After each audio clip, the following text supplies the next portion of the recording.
Welcome back to another episode of Say What Needs to Be Said. I'm your host, Asante, Mr. Pick Six Samuel, two-time Super Bowl champion. I'm your Pro Bowler. I'm your all-pro record-breaking cornerback. And yeah, I'm the last cornerback to intercept 50 interceptions during a 16-game season era. Yeah, clap it up for me.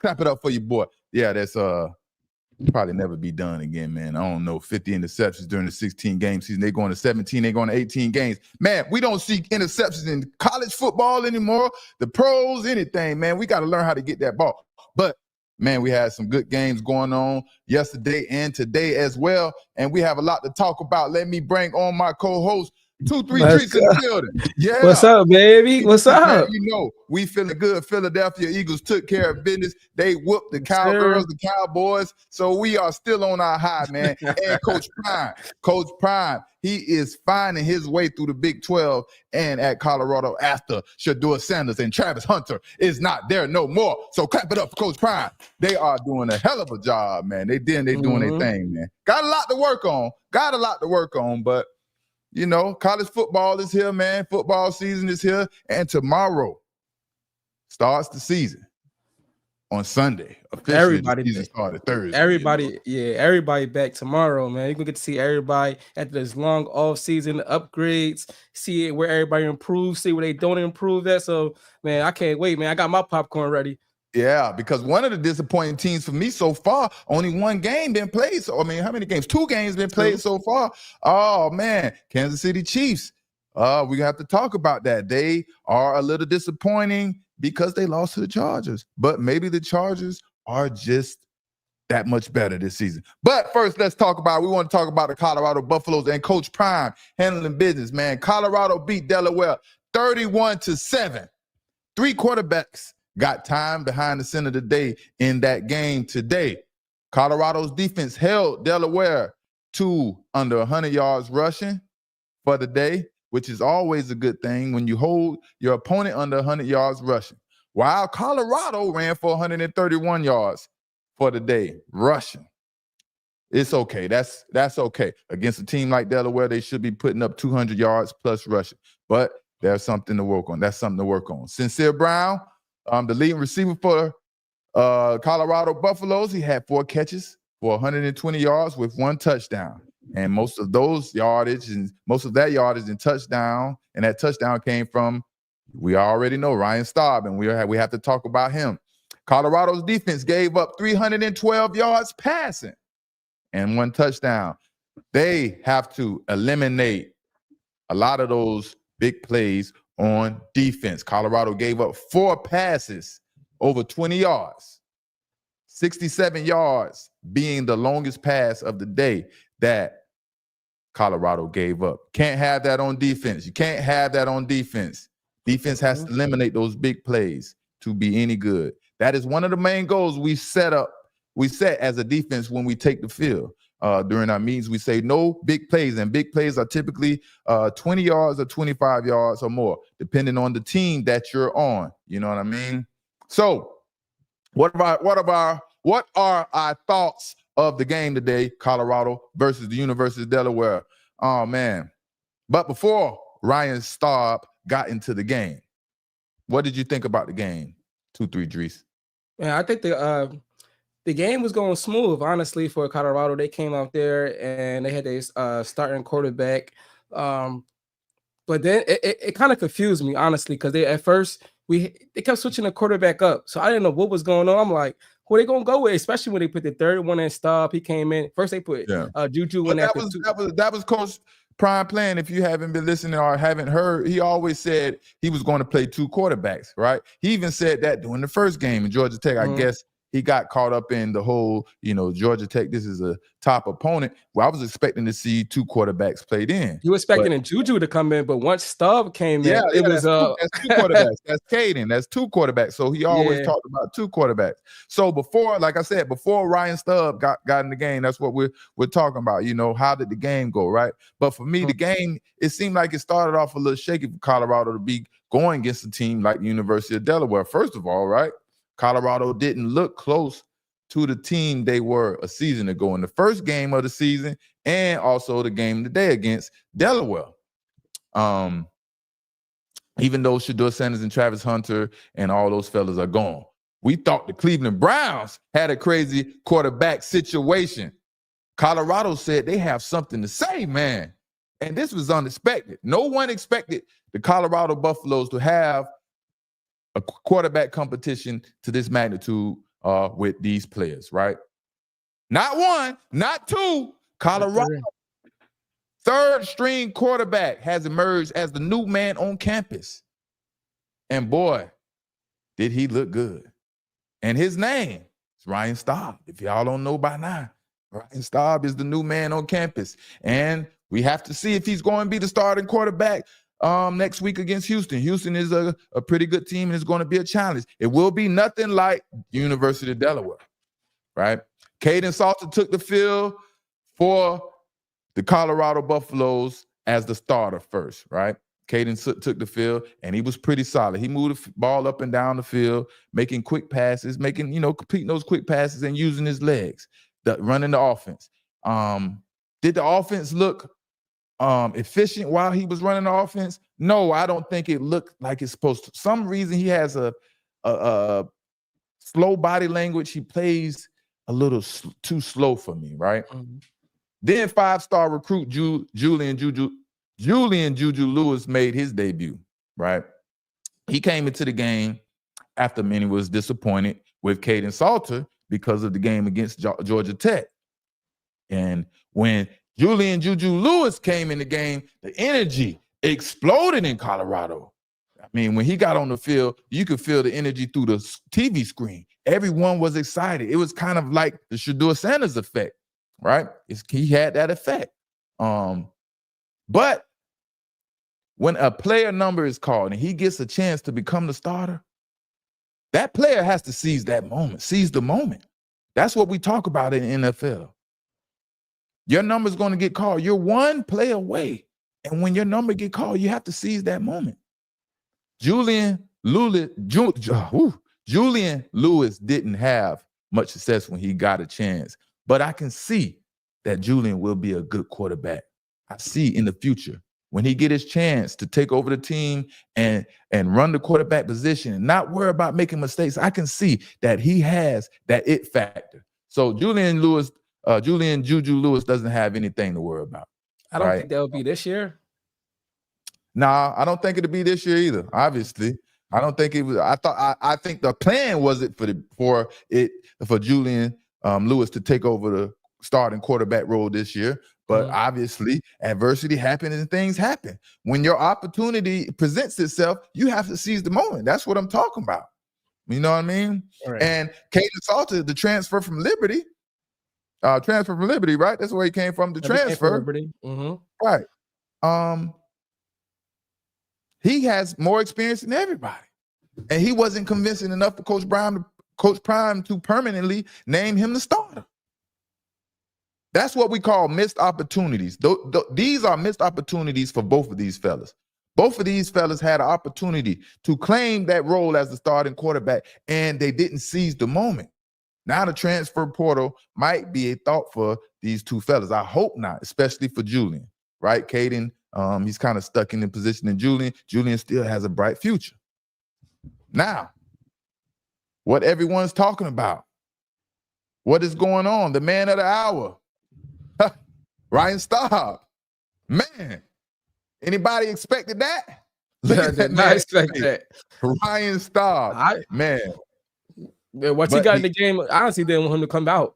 Yeah, the way he attacked downfield, because we haven't seen that from Salter yet. Like we Salter, haven't seen that. That's what we're going to talk about. Yeah, he did a few attempts last week, and he missed on the long ball. But today, like Salter was going deep, and he was connecting. So I'm like, man, keep him in the game. No one expected this from Ryan Staub, man. Ryan Staub into the game with 1 minute left in the half for Colorado, right? After Caden Salter and Juju Lewis got the first opportunity to claim that spot as the starting quarterback. Ryan Staub entered with 1 minute left in the game. I don't even know why he came in the game or what made Coach Prime confident in putting him in the game. Maybe Coach Prime knew how good he really was, but maybe he was just a secret weapon at that time, right? And man, did he surprise me and, you and a lot more other people. I'm sure everybody besides his parents and his family, the ones that believe in him, wasn't surprised. I was surprised. The commentators were surprised. Robert Griffin, the live broadcast, everyone was surprised. He put on a show. He put on a show, man. He made Pat Shermer's offense look amazing in that 2-minute drill. Pat Shermer's offense looked amazing in that 2-minute drill. It never looked like this before. And then the first drive after the half ended, right, back into the third quarter, he looked amazing as well. He did it right before the end of the half and then came right back in. Two drives just like that. Ryan Staub took Colorado from a 3-point lead to a 17-point lead within 2 minutes. Now you tell me that's not fire. Ryan Staub took Colorado from a 3-point lead to a 17-point lead within 2 minutes. And his biggest throws came on third down. Biggest throws came on third down. He was amazing. And it's you know how hard it is to be that amazing with that with the hand he was dealt. Just you know how hard that is? Just to come in and say, turn it on just like that. You just thrown in the game. You probably didn't even have the opportunity to practice and get ready for the game like the other quarterbacks. And you just thrown in there, thrown right in that fire. And he still had to show up. That seizing the moment. That seizing that opportunity. That's what I'm talking about. That's what it's about in the NFL, the college, and you know, the next level. You know? But before Ryan Staub entered the game, Colorado didn't play well in situational moments as a team. Before he entered the game, on defense or just on defense, period. They didn't play well in situational moments. But Colorado winning against Delaware, y'all listen to this. Colorado winning against Delaware is the perfect example. A good quarterback makes everything better on the team. Offense, defense, special teams, the run game, everything gets better when your quarterback is good and sufficient on that team. Colorado defense started making big stops, third down, so on and so forth, and creating better field position for the offense when Staub took over at quarterback. Did y'all notice that? Definitely. Did anyone notice that? Defense started making big stops, and then the stops, every time it was 3 and out or they stopped them on third down, Colorado ended up with good field position. Some of the time, not every time. Before Ryan Staub entered the game, Delaware offensive line were finishing the blocks against Colorado. Colorado was looking bad. Colorado wasn't winning the initial point of contact up front. Everything just wasn't looking good until Ryan Staub entered the game. I'm telling you, it's kind of like the Shedeur Sanders effect. If Colorado continued to be soft up front on defense, it would have been a long day for Colorado against the University of Delaware, and that wouldn't have been good. But thanks to Ryan Staub, he made everyone better. He made everyone better. Man, I'm telling you, them big time plays, man, they get your whole team excited, get the whole energy and the crowd excited, get everybody involved, and you see the results of it, man. It wakes everybody up. Yeah, big plays, man. And the way he came in, like he didn't miss a beat, like he was a part of that team. He belonged out there. He didn't mind waiting his turn. Everything seemed right and perfect for him, right? And then I seen reports talking about how when Coach Prime was away from the team, he was stepping up, being a leader, hosting recruits, stepping up and just going the extra mile for his team because he loves being in Colorado. You seen him threw up the Shedeur and all that stuff, man. He loves it. He loves everything about it. And that's the type of players you want on your team. You understand what I'm saying? That player that buys in, he believes. When you tell me I'm the third string, I believe, Coach, okay, I'm going to wait my turn. I know my opportunity is going to come. You understand what I'm saying? And that's probably one of the reasons he got his opportunity today, because he showed Coach Prime not only that he can play that position, sling that iron slaying that pigskin with any of them, you know what I mean, with the best of them, but I'm a leader. I'll make sacrifices because I really love being in Colorado and playing for Colorado Buffaloes and you, Coach Prime. And that's what because it made no sense. Coach Prime just threw him in there during the 2-minute drill. He had to know or feel something great about this kid. You know what I mean? Mm-hmm. It didn't make no sense, you know? But I have one problem about this game. One problem, right? What's that? Colorado kept running the same play, and it was killing me. Those old school bubble screens, man, are killing me, man, and totally outdated.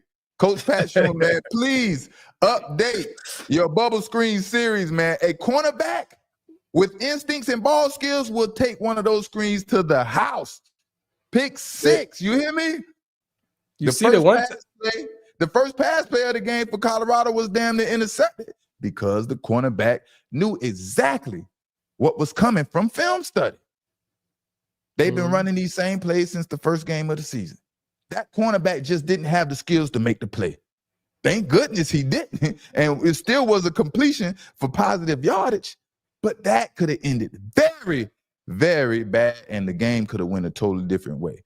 And you can't blame that on the quarterback because that's tendencies and route recognition, formation, all those things. You know what I mean? Colorado screen game looks exactly like the cut-up film the opponent has that you get from your coach to study on defense. That's what Colorado screens look like. It looks exactly like the cut-up film we're going to get to study. You know how you get a test and you studied all week, all month for that test, and now it's time for the test and nothing you studied for is on that test. That is not the case for Colorado. Like, oh, I know what's about to happen now. You study for that on that test is going to be on that test come game day. And that's the issue with these bubble screens. Those bubble screens are too predictable, man. Pat Schumer simply just needs to update the bubble screen series and get more innovative in that passing game. Because I'm telling you, those bubble screens look like they were invented when I was playing. You know, that was the new hot route and new concepts on offense back when I was playing, you know. And all the other thing that is wrong with those screens are I don't like the distance in between the receiver and the quarterback on those throws. It keeps the football in the air way too long, which is going to give people like me an opportunity to go make a big play and take it back to the house for 6 points.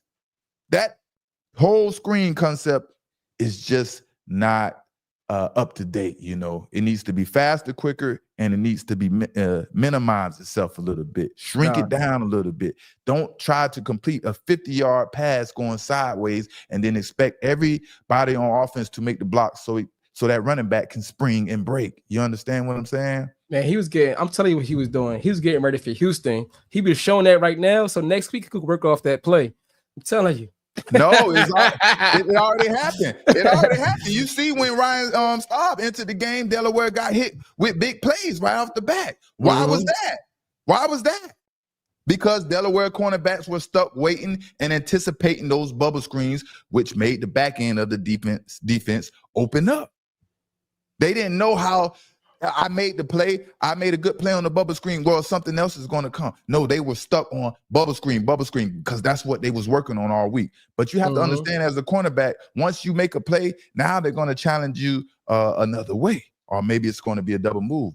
And that's why Ryan Staub was able to connect on that deep route, on those deep routes so easy to sincere. You know what I mean? It was wide open. I don't know. I don't know what was going on. The cornerbacks were sitting waiting for quick screens and the quick game. That was obvious. Maybe those deep routes were open before Ryan Staub got in the game, but Julian Lewis and Caden Salter couldn't make the reads like Ryan Staub did. See what I'm saying? How you have to seize those moments and opportunities. Ryan Staub came right in and saw that the second level was open because the cornerbacks was crashing down on the screens. And in film study coming up this week, if Caden and Julian Juju Lewis see that these was open and they didn't make those throws, they are going to be very, very hurt at themselves and very disappointed in themselves. I don't think Staub got sacked either. I seen Salter get sacked. I saw Juju get sacked. I don't even think he even got touched. And you know what's so funny about it? He may be the fastest of those 3 quarterbacks. He is the fastest of those 3 quarterbacks. If y'all didn't hear or mention, he is a rare quarterback that ran track in high school. He's one of those rare talents at quarterback that ran track. So he has the speed. He has the fast twitch muscles since high school. He can run, and when he took off, he was very effective with his legs. I think he ran for a first down. If I'm not correct, you understand? Mm-hmm. Man, Ryan Staub. But that's against the University of Delaware. How will Ryan Staub compete against tougher opponents or tougher competition in the Big 12? You know, the Big 12 will tell us how good Ryan Staub really is. You know, we got the games coming up. I think his first test is going to, who they play next? Houston? Yeah, they play Houston next. And how is Houston doing tonight? You know, this is going to be a good challenge for Colorado after Georgia Tech. Georgia Tech was the first big challenge. If Ryan Staub could have got in the game against Georgia Tech, man, that would have been interesting too.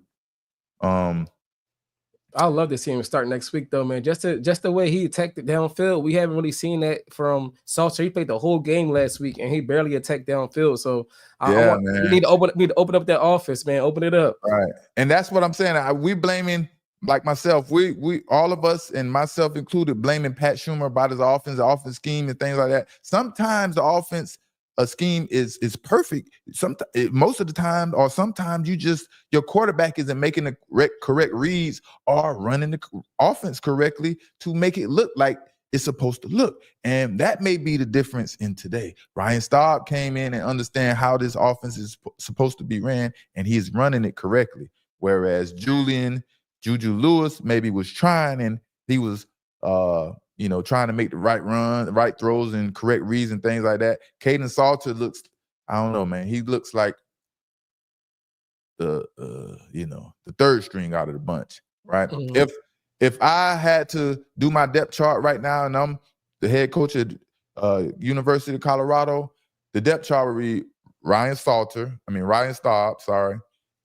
Julian Juju Lewis, and then Caden Salter. You know, even though he's a senior and things like that, he just isn't efficient, fast enough on offense. I need things to be a little quicker. Then the Colorado Buffaloes, they keep those weapons, right? DeKalon Taylor, he's a big weapon for Colorado.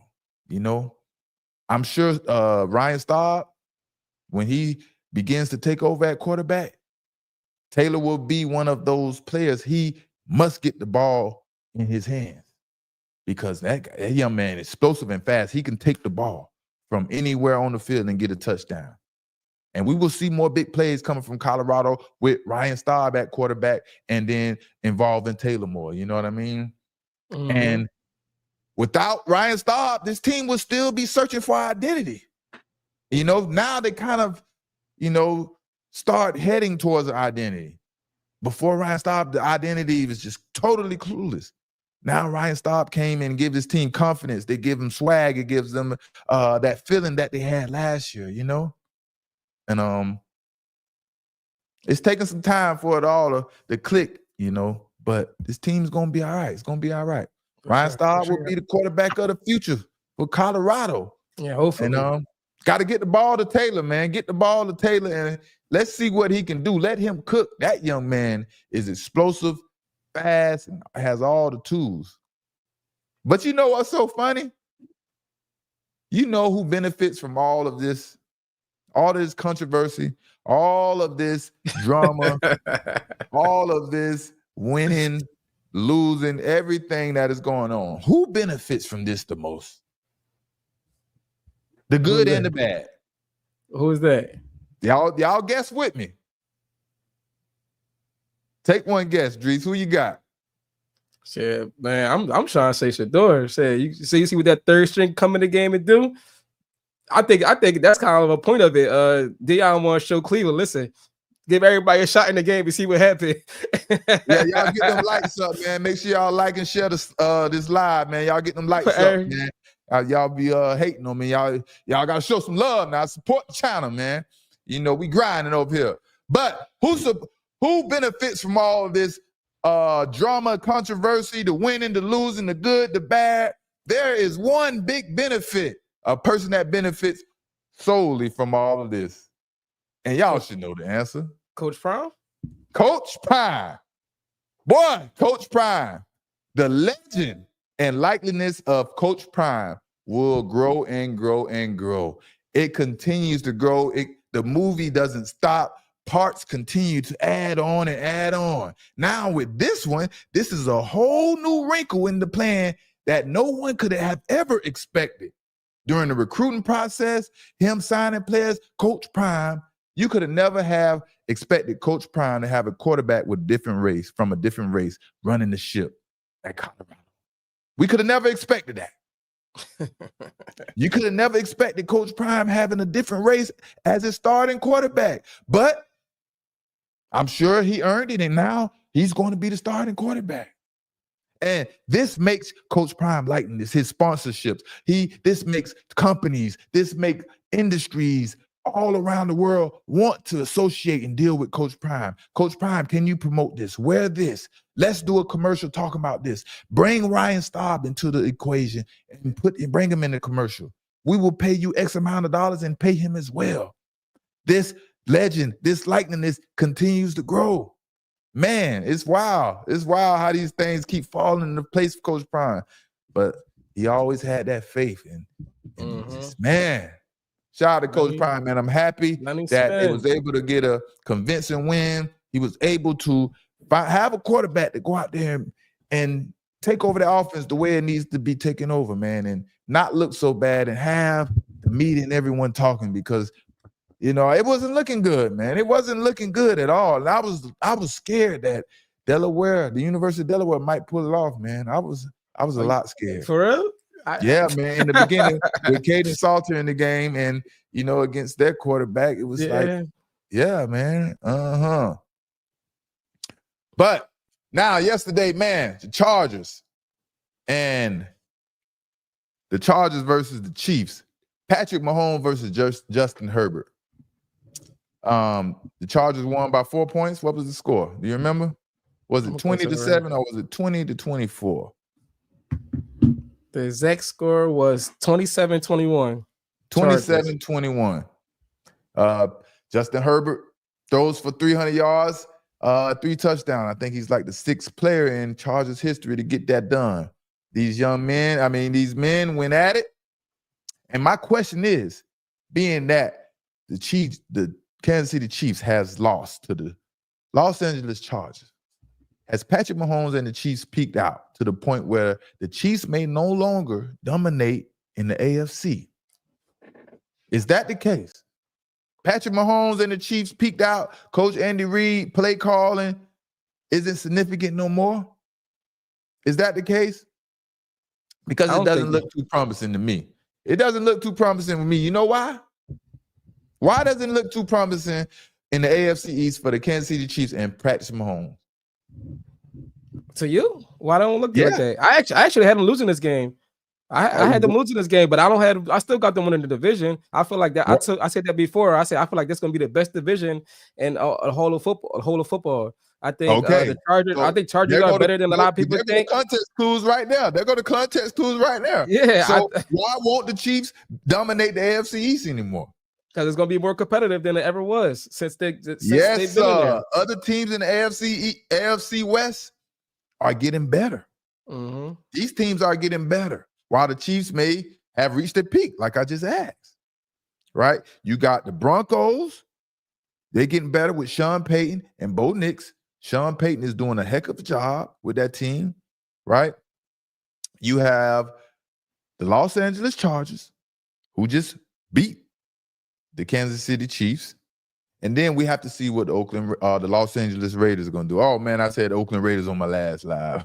But the Los Angeles Raiders, they have a great coach in Pete Carroll, and Pete Carroll has Geno Smith, right? Xavier Worthy going down took away one of Mahomes' key deep threats away, and that could have had a big impact on the game, but we will never know. I'm sure it did. I'm sure he would have connected with Xavier Worthy on 1 or 2 deep passes, you know. Will the Chiefs lose to the Broncos and or the Raiders in the division? Because they lost 1 game in the division already. It's a good chance that the Broncos are a better chance than the Chargers. Who thinks the Chargers are better than the Broncos? What do you think, Dries? Do you think the Broncos are better than the Chargers or the Chargers are better than the Broncos? I think everything lines up and matches the same. You have two really good head coaches in Sean Payton and Jim Harbaugh. I think Bo Nix is being coached up to be a really good quarterback. I don't know if he's really good as it simulate to us out there, but Bo Nix and Justin Herbert, they match up pretty well. And I think the Broncos got a better defense, Chargers got a better offense, but the Chargers defense still could compete. So I think the Chargers overall better than the Broncos, but I think all 3 of those teams are making the playoffs. The Chiefs, the Chargers, and the Broncos, just like last year. I feel like all 3 of them making the playoffs again. Yeah, back-to-back years. We'll see, man. We'll see. Man, if they make the playoffs, they have to meet up in the wild card game. So, man, that was one thing for me, man. Playing in those wild card games, that means you playing against this team likely 3 times. Like, you know, when we was in the AFC East, the Jets, the Buffalo Bills, and the Miami Dolphins, man, sometimes you could play a team 3 times in one season.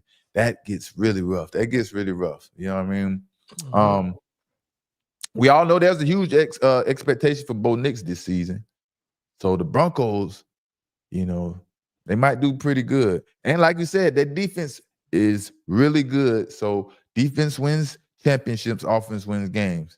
The AFC West now has 4 legit good teams and coaches with these teams. So, you know, they all have their quarterback that they're confident in. So we're going to see, because it's going to be an interesting division. Like you said, don't forget about Ashton Jitney being in there, man. Yeah, Ashton Jitney, right? Can't forget about Ashton Jitney. We're still going to see how that goes. But I think, a game changer. I have to, when I make my takes and be critical about players and stuff, I always have to come back and make sure I say what needs to be said. So I've been critical about Herbert's play in the past, and me not being a big fan of Justin Herbert in the past. But after last night, Justin Herbert was a little more convincing. He can play at an elite level, right? I wasn't too convinced that he can play at an elite level. Last night, he convinced me that I'm more convinced that he can, be this elite quarterback, Super Bowl winning MVP type quarterback, right? Because he's operating this Chargers offense at a high level. And he's doing it with average weapons. Not many explosive threats or dominant receivers on offense. He's doing this with basic minimal talent in my eyes. Got Keenan Allen still there. He's about in his 13th season. Quentin Johnston, he's young, but he doesn't have that sudden quickness. Takes him a long time to build up speed.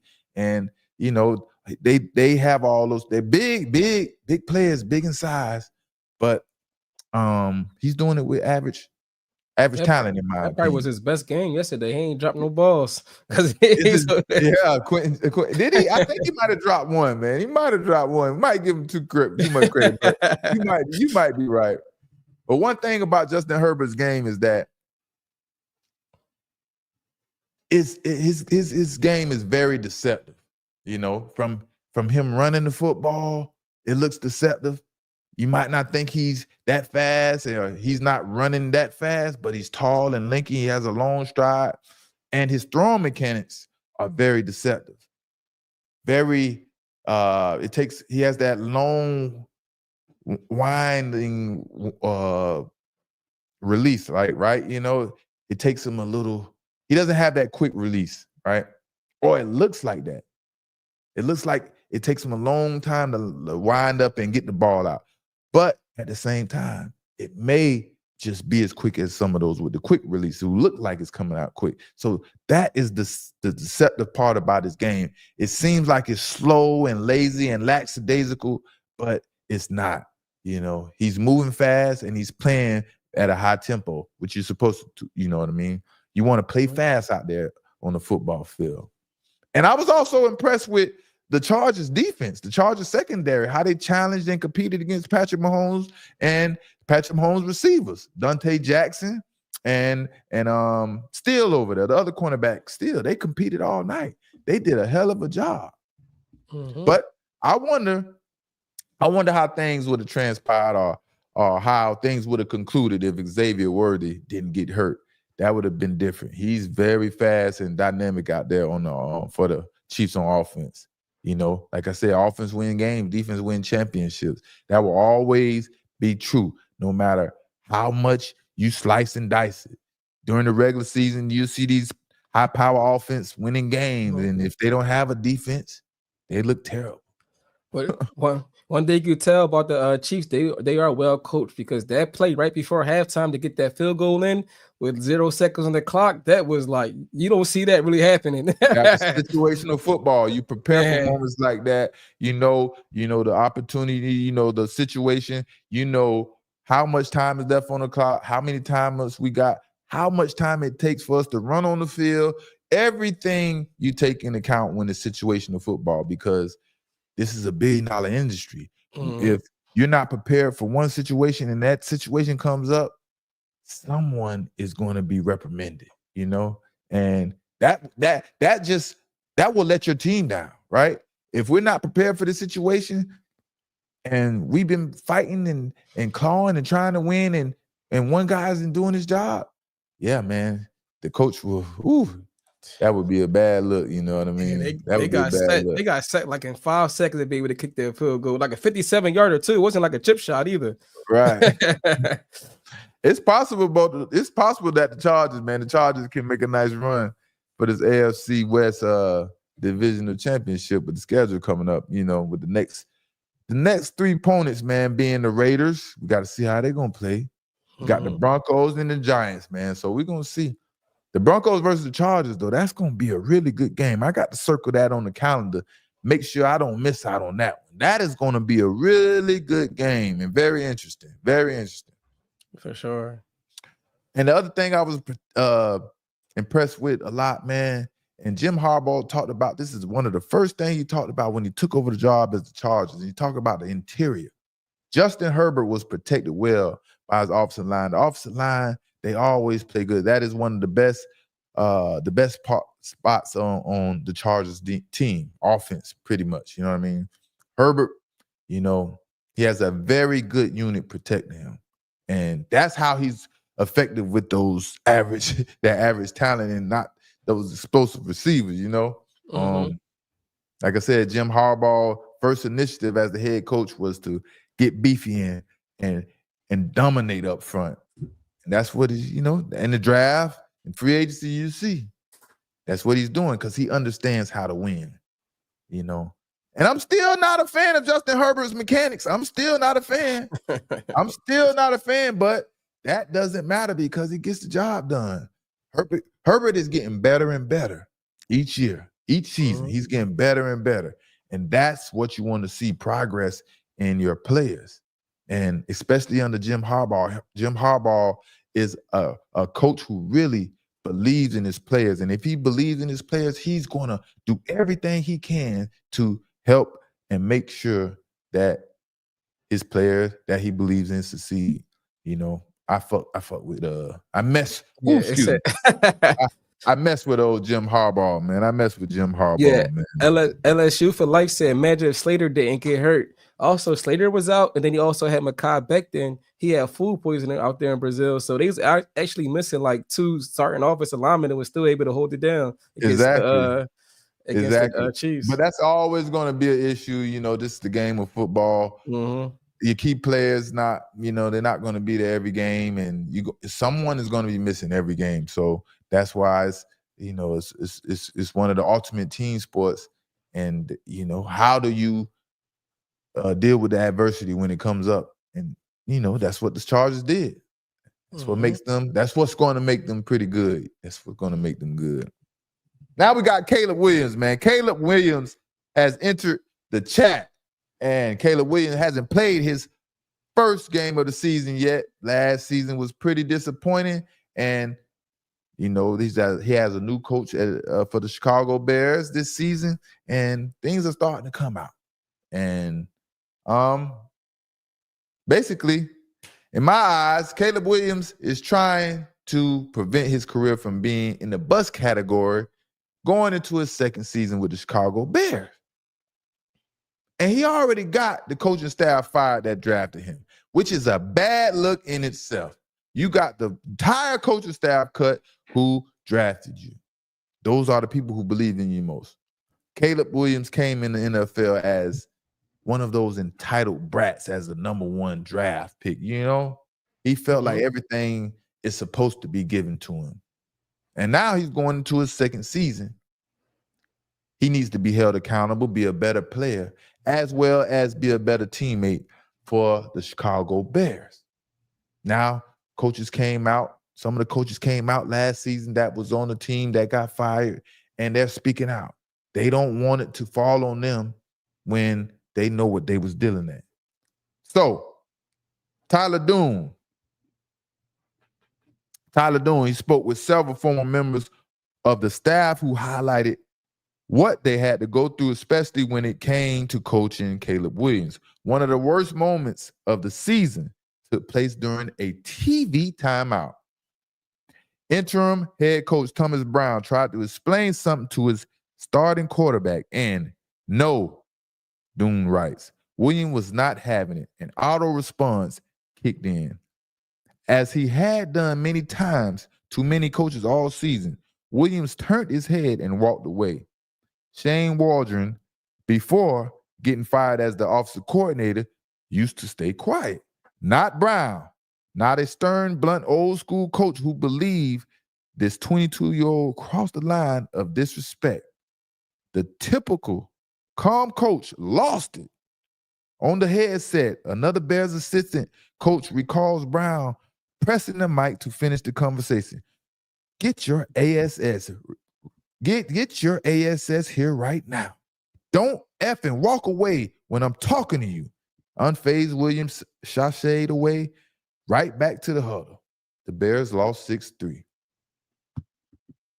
Man, it's funny that you say that, right? Because the Bears were on Hard Knocks last year, and me and my lady, we watched Hard Knocks with Caleb Williams, and she was just like, I don't like Caleb Williams. I'm like, what you mean? He's like, that's the way he carry himself and treat people. I don't like the way he is. And like, she don't really pay attention to football or nothing like that. She just watched the Hard Knocks and seeing his like everyday life, the way he treated people, and she didn't like him from that. So you saying that a person that don't even pay attention to football can see that from like a mile away, the way he just like. You know what they say in the Bible? I didn't ever really study the Bible. I have to go to Sunday school and things like that. But they say judge someone's fruit. Judge their fruit, right? And you can see from afar how people personality and how they act and the entitlement they put in themselves in their head. And he was the prime candidate for one of those people. Him and Shannon Sharp are the same breed of humans out here in the world. You understand? You got the breed of dogs, Shannon Sharp and Caleb Williams. But the difference with Caleb Williams, he's a 22-year-old man with Shannon Sharp is 57. So Caleb Williams has time to change and work on himself, where Shannon Sharp, he ain't going nowhere. But per the article, you can see, man, these coaches wanted to be known the type of player they were dealing with. They didn't deserve what was handed to them because they can't control an entitled number one pick who everyone has to deal with because of the status of him being the number one pick. Now, it all boils down to the player. How can Caleb Williams expect to be a leader on this team with the type of attitude he's showing in broadcasting as the quarterback of the Chicago Bears? It's obvious his ego, man, wasn't always intact since the draft. He was trying to take control of certain situations and things that players never have done before, him and his pops. He didn't, he just felt he was the man, right? And he tried to do something with the contract and have them pay his business and things like that. A few people tried that, but that's so old. He still brought it up and tried it. But this is a new year. This is a new year, a new opportunity for Caleb Williams. And the question is, did he mature? Is he a much more mature quarterback than he was a season ago as a rookie? Or is he the same entitled brat expecting everything to be handed to him. You know, And if he tired of losing, because they lost like eight or nine straight games, if he like looked himself in the mirror in the offseason, said something got to change and change itself and like be more open for the team and not just itself, hopefully you see a difference. But we don't know until tomorrow, game one. you know, it just he has that respectfully, you know, y'all have comments about us brown skinned, dark skinned brothers, but he has that light skinned red brother energy. He has that light skin energy where, you know, he think it's all about them and they can't do no wrong. And, you know, he just has a weird way of I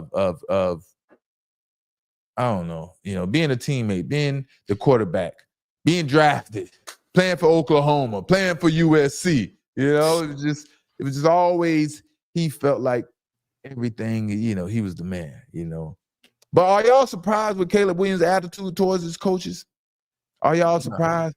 He does have a chance this season, man. He has a chance because he has an awesome head coach in Ben Johnson. That is probably the best thing that is going to happen to him in his football career. That's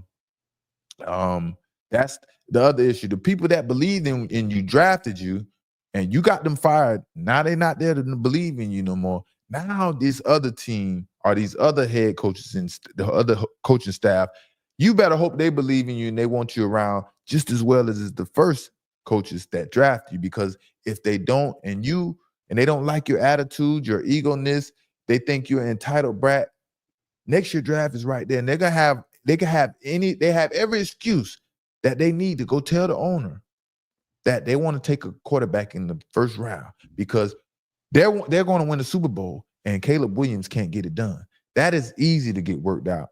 So it's easy to get humbled. You come in and entitled and thinking things is supposed to go your way because you're the number one pick, and man, it can simply go bad for players, man. And it does all the time.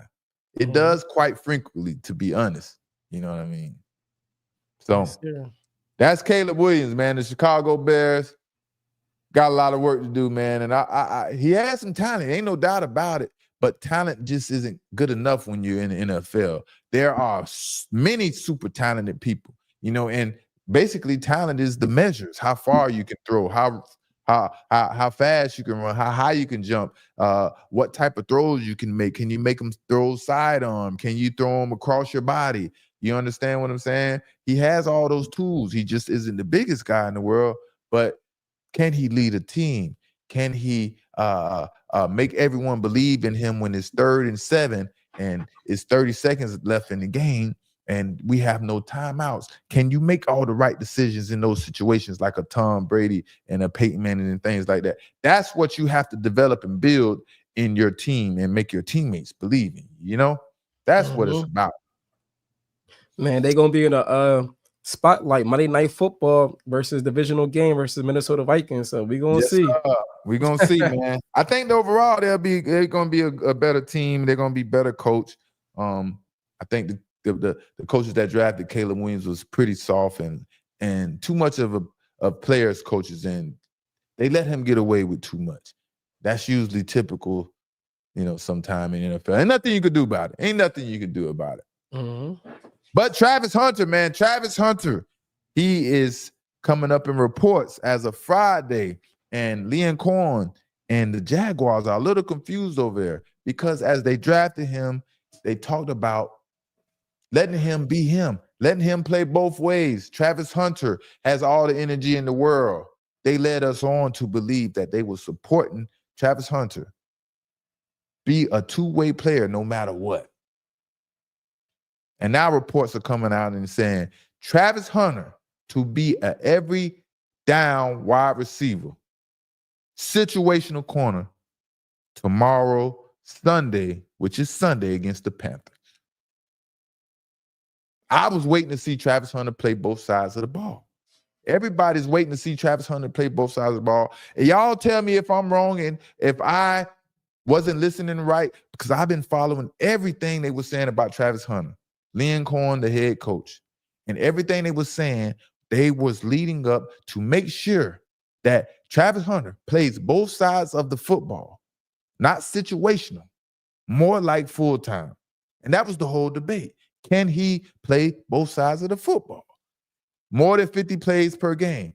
And everyone doesn't believe. No one really believes it can happen, especially the ones like myself that played in the NFL. We understand the wear and tear and the physical nature that these football games bring upon us. And you're talking about playing both sides. I think the reality is starting to set in as the games get closer.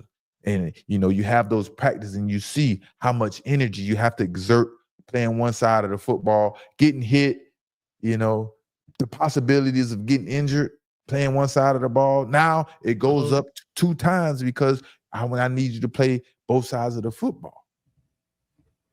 Travis Hunter was expecting to be expecting to be an every down receiver tomorrow in his debut with the Jacksonville Jaguars. Man, when I say Leon Coleman and Jacksonville Jaguars finessed the crap out of us and Travis Hunter, man, we got finesse. I'm telling you. The Jaguars know that playing Travis Hunter on both sides of the ball will not do the team any justice, man. They already aware of that. That's why they're backtracking, because the game is here. And it's damn near impossible to get it done. But if anyone can do it, I think Travis Hunter would be the best candidate, being that he has all that energy and he's done it at a high level in college, Right. And I also, not even just the physical part, but the mental part as well. Just learning the playbook, learning the offensive calls, because it's going to be different than Colorado. And to be able to go out there and defense, be able to diagnose things and break it down as fast as he can after just being on the offense. So I feel like that kind of played a part of him playing as much on offense and defense as well. So they probably want to ease element, probably more throughout the year. He probably played more on defense, but right now it's going to be steady. I'm telling you exactly what happened. It was all peaches and cream. They drafted Travis Hunter, and they was excited about letting them play both sides of the ball. It was bringing a lot of attention to Jacksonville. Mini camp, training camps, and a lot of those camp, OTAs and things like that. We can play around with it. Put Travis Hunter at cornerback, put him at wide receiver. It's all good because it's not really game time. It's not the actual thing going on. So we're just playing with it. Now that training camp, preseason, all these things has matriculated and passed and gone, and the real game is here. This is reality. This is like, this is like me talking, not me, someone talking a bunch of crap over social media to the bully. And then the bully pulls up to his house. This is reality. I can't put you out there both on offense and defense. This is the NFL, boy. That was college. I know we told you that when we drafted you, but I for some reason I was fooled and I thought I could do it too. But I'm here in the game, on the field right now. I'm telling you, I'm feeling my feet on the field. I'm looking at the players. You can't play both sides, man, and survive, But I think ultimately, man, I think it's a big mistake making Travis Hunter be an every down wide receiver instead of him playing cornerback permanently. I think it's a big mistake. The plan is to use Travis Hunter situational in the game against the Panthers at corner and probably the rest of the season. And if Travis Hunter can't play every down at cornerback and get used to situations out there on the field and the technique and the speed of the game, he will have a very hard time learning how to play the position at this level in the NFL. You need those reps. You need that experience you need to gain that experience so you can know what to work on. You can't think you can be a Deion Sanders how he did, and he was so much more athletic than everyone, and he didn't need to get the reps and the technique and things like that to be successful. You absolutely have to have it now. The secondary for the Jaguars were the worst position on the team last season, and you mean to tell me they decided to put Travis Hunter at wide receiver when the cornerbacks couldn't cover a lick last season? That makes no sense. So he should be starting corner and getting sprinkled in the offense. Exactly. That is the best solution because you have weapons already on offense in Brian Thomas Jr. You have players that can fill in. At cornerback, you have absolutely nobody that can get it done. And this seems like to me, I'm not sure if head coach Liam Cohen is trying to win or make his top 5 overall pick happy. Happy and let him play the position he loved the most instead of what the team needs. Mm-hmm. Because if the Jacksonville Jaguars redid a draft right now and had a draft board, the number one position they will need to fill is the cornerback position. There's no doubt about it. There is nothing to debate about, nothing to talk about. The number one position the Jaguars need to work on is the cornerback position. They were absolutely horrible in the past last season. And that was mainly because of the cornerbacks. Yes, the whole defense has a lot to work on, but yeah, they got to get better, man. They have to get better. Travis Hunter, man, I'm gonna have to watch that game and tune in because I want to see how he's going to be used. And then you have to have the X factor.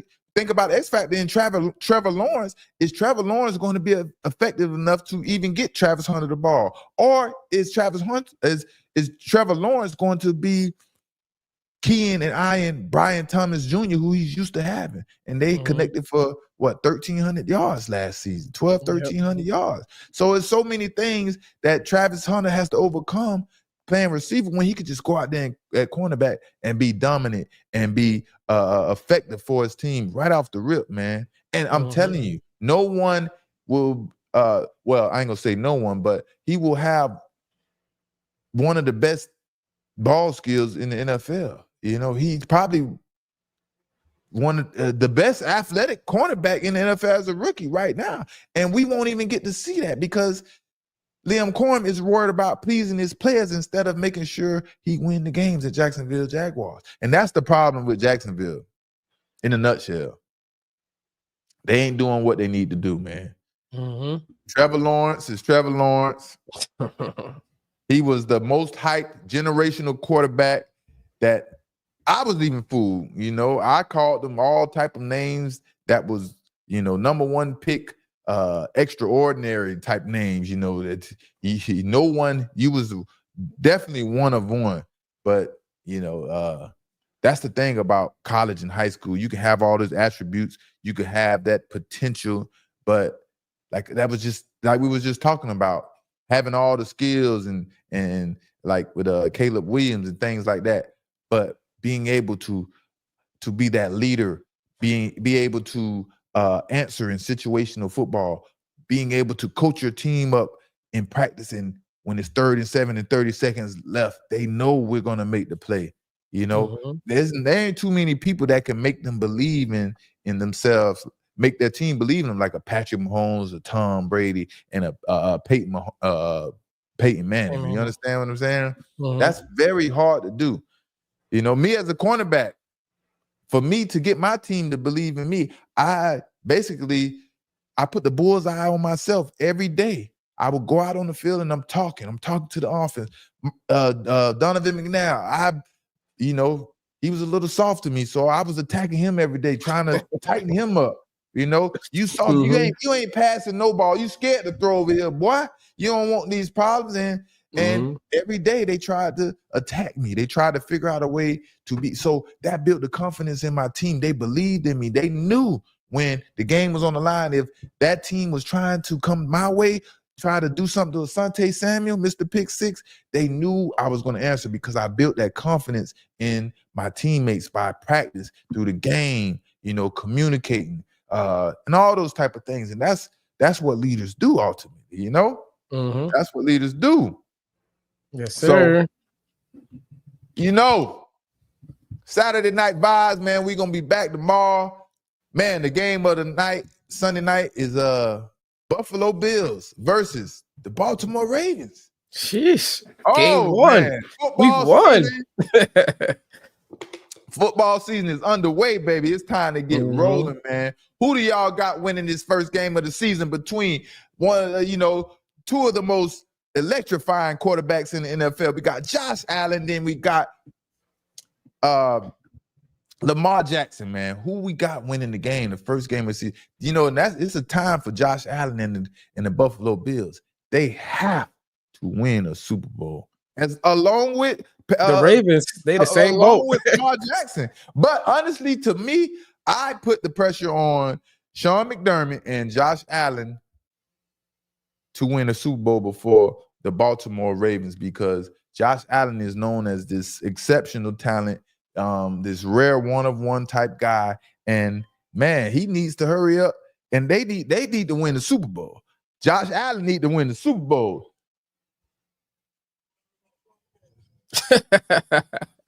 You know what I mean? Josh Allen need to win the Super Bowl along with Lamar Jackson, man. So and I got Lamar winning tomorrow, man. Lamar and let me see if anybody got any predictions out there, man. Wisconsin in the building. Mike Hoochie, what's up, baby? Mike Hoochie, shout out to Wisconsin, man. Hey, one thing, let me tell y'all one thing I messed up on in life, man. I grew up in black neighborhood, went to black schools. Man, I wish I would have had a different variety of friends, man. I got nothing but black friends. I wish I'd have had some white friends. I wish I had some Puerto Rican. I wish I had some Cuban Asians, like all type of variety of different friends. Every time I turn around, I ain't got nothing but black friends. Everywhere I go, it's just nothing but, and I love that. Don't get it twisted. But I need a mix. I can't get the same flavor, the same energy everywhere I go. You know what I mean? And I'm tired of being the smartest in the bunch. You know, I need, so you got to surround yourself with smarter people. You know what I mean? That's what I'm trying to do. I know it's a little too late, but one thing about me, I don't never give up on life. So I'm on a search for some new friends. You know, I want friends that's smarter than me, friends that can help. You know, we help each other out. You know what I mean? So, that's the mission I'm on. Hey, so Mike, Wisconsin, baby. I don't know your friendship, resume and the things that are required. But hey, I'm open, brother. I'm open. Mike from Wisconsin. We got some more other friends from different states. You know, I need different type of energy around me. Like I said, I'm looking for some new friends. So if y'all want to join the team, we could be friends like that too, man. Say what needs to be said. We call it the What Needs to Be Said Nation. You know, the What Needs to Be Said Nation.